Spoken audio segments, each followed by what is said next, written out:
अस्सलाम वालेकुम, welcome to commerce वाला। आज हम बिज़नेस मैथमेटिक्स में मैट्रिसेस एंड डिटरमिनेंट के टॉपिक को मज़ीद आगे बढ़ाते हैं। लेकिन अगर आपने हमारा चैनल अभी तक सब्सक्राइब नहीं किया है तो नीचे दिए हुए बटन को ज़रूर क्लिक करें ताकि आप हमारे आने वाली वीडियोस से अपडेटेड रहें। तो फिर चलते हैं इसी टॉपिक की तरफ और शुरू करते हैं। डिटरमिनेंट की जो डेफिनेशन है वो सामने मौजूद है कि constant number is associated with each square matrix. This number is called the determinant of the matrix. Determinant जो है वो कांस्टेंट नंबर होता है जो कि स्क्वायर मैट्रिक्स के ईच एलिमेंट के साथ एसोसिएट होता है। डिटरमिनेंट ऑफ 2x2 मैट्रिक्स, यानी अगर हम स्क्वायर मैट्रिक्स 2x2 की बात करें इसमें 2 रोज और 2 कॉलम होंगी तो वो किस तरीके से होगा। सबसे पहले मैट्रिक्स देखते हैं। मेरे पास मैट्रिक्स ए है, इसके एलिमेंट्स हैं A B C and D.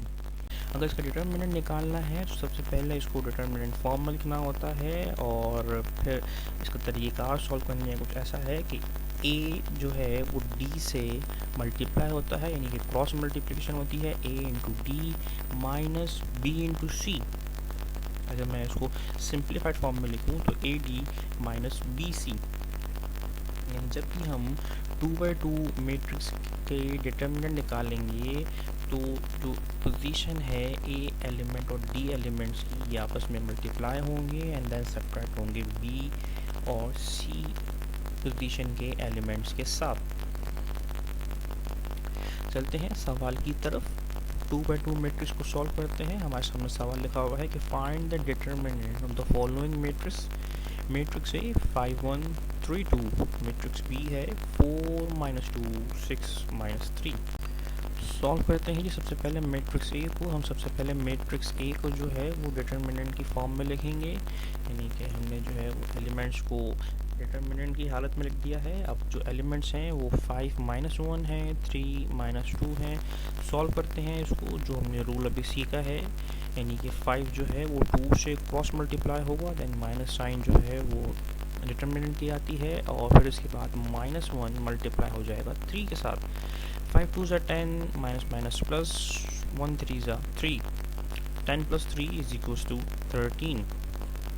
ये हमारा आंसर है 2x2 मैट्रिक्स के डिटरमिनेंट का। अब हम चलते हैं मैट्रिक्स बी की तरफ। अगर हम बी को सॉल्व करते हैं तो इसको सबसे पहले डिटरमिनेंट की फॉर्म में लिखते हैं। हमने इसकी डिटरमिनेंट फॉर्म यहाँ पे दिखा दी है। अब इसको सॉल्यूशन का तरीक़ाकार वही है कि 4 क्रॉस मल्टीप्लाई होगा -3 के साथ, दैन डिटरमिनेंट माइनस साइन आ जाएगी, फिर -2 मल्टीप्लाई हो जाएगा 6 के साथ। 4 × -3 = -12, then minus minus plus 2 × 6 = 12, -12 + 12 = 0। B matrix का डिटरमिनेंट हमारे पास मौजूद है 0। अच्छा जी, यहाँ पे एक बात जो कि गौर तलब है, कहते हैं कि if the determinant of the matrix is 0 then it is called singular matrix and its inverse will not exist. अगर किसी भी मैट्रिक्स का डिटरमिनेंट जो है वो 0 आ जाए तो वो सिंगुलर मैट्रिक्स कहलाता है और उसका इन्वर्स, जो कि हम आगे देखेंगे, आने वाले टॉपिक्स में उसको हम डिस्कस करेंगे कि इन्वर्स ऑफ द मैट्रिक्स किस तरीके से होता है। तो अगर किसी भी मैट्रिक्स का डिटरमिनेंट 0 आ जाए, यानी कि वो सिंगुलर मैट्रिक्स हो, तो उसका इन्वर्स एग्जिस्ट नहीं करता। टॉपिक को मज़ीद आगे की तरफ बढ़ाते हैं। अब हम चलते हैं डिटरमिनेंट निकालने के लिए 3x3 मैट्रिक्स की तरफ। हमारे पास सवाल मौजूद है कि find the determinant of matrix A where. अब मैट्रिक्स ए जो है वो 3x3 एलिमेंट है, 2 5 2 है फर्स्ट रो में, जी सेकेंड रो के एलिमेंट है 2 5 3, दैन 1 2 1। सॉल्व करते हैं।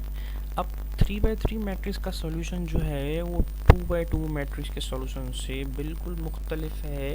चलते हैं इसके सॉल्यूशन की तरफ। सबसे पहले इसको डिटरमिनेंट की हालत में लिखेंगे। इसको डिटरमिनेंट की फॉर्म में हमने कन्वर्ट कर दिया है। अब हम फर्स्ट रो के कोफैक्टर्स को सॉल्व करेंगे। फर्स्ट रो के जो कोफैक्टर्स हैं, इसका जो पहला एलिमेंट है 2।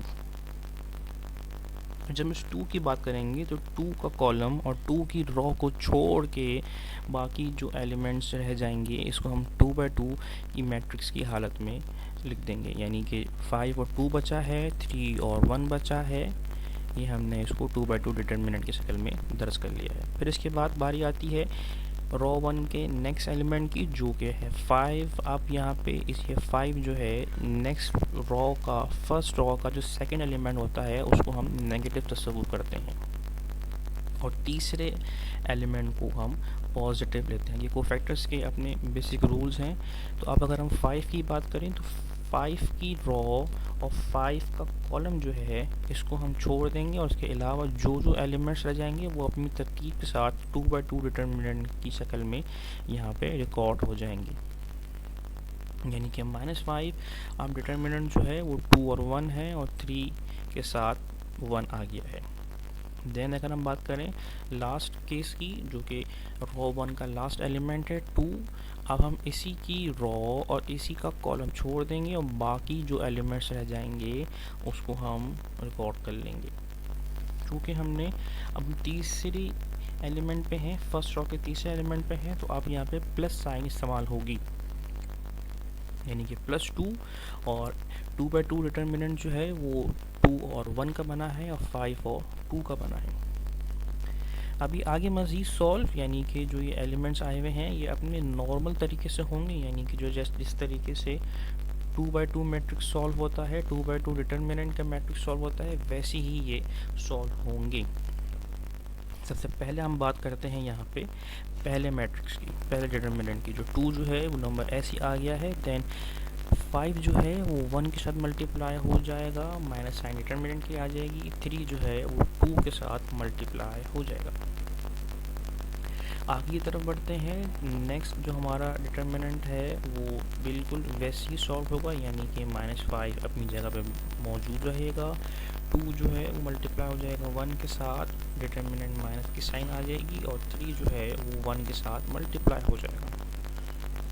जी आगे बढ़ते हैं लास्ट केस की तरफ। 2 बिल्कुल वैसे ही रहा, सॉल्यूशन का तरीका बिल्कुल सेम है, यानी 2 जो है वो 2 के साथ मल्टीप्लाई हो गया है, माइनस साइन डिटर्मिनेंट की आ गई है और 5 मल्टीप्लाई हो गया है 1 के साथ।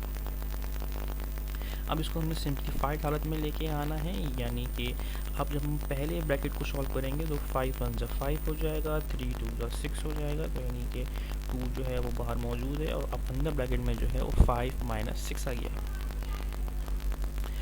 अगले केस की तरफ बढ़ते हैं जी। -5 बाहर ऐसे मौजूद रहेगा, ब्रैकेट के अंदर देखें तो 2 1 2 और 3 1 3 हो जाएगा, यानी कि 2 -3 हो जाएगा।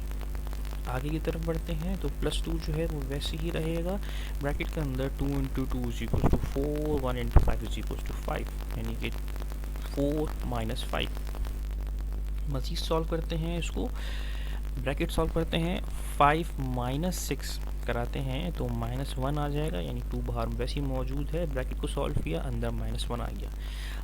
नेक्स्ट स्टेप की तरफ बढ़ते हैं, जो कि -5 वैसे ही रहेगा, 2 -3 जो कि ब्रैकेट के अंदर है, जब इसको सॉल्व करेंगे तो ये -1 में कन्वर्ट हो जाएगा। देन नेक्स्ट है जी, नेक्स्ट ब्रैकेट है 4 -5, इसको अगर हम सॉल्व करें तो -1 आ जाएगा, यानी +2 वैसे ही रहेगा, साथ में -1 आ जाएगा।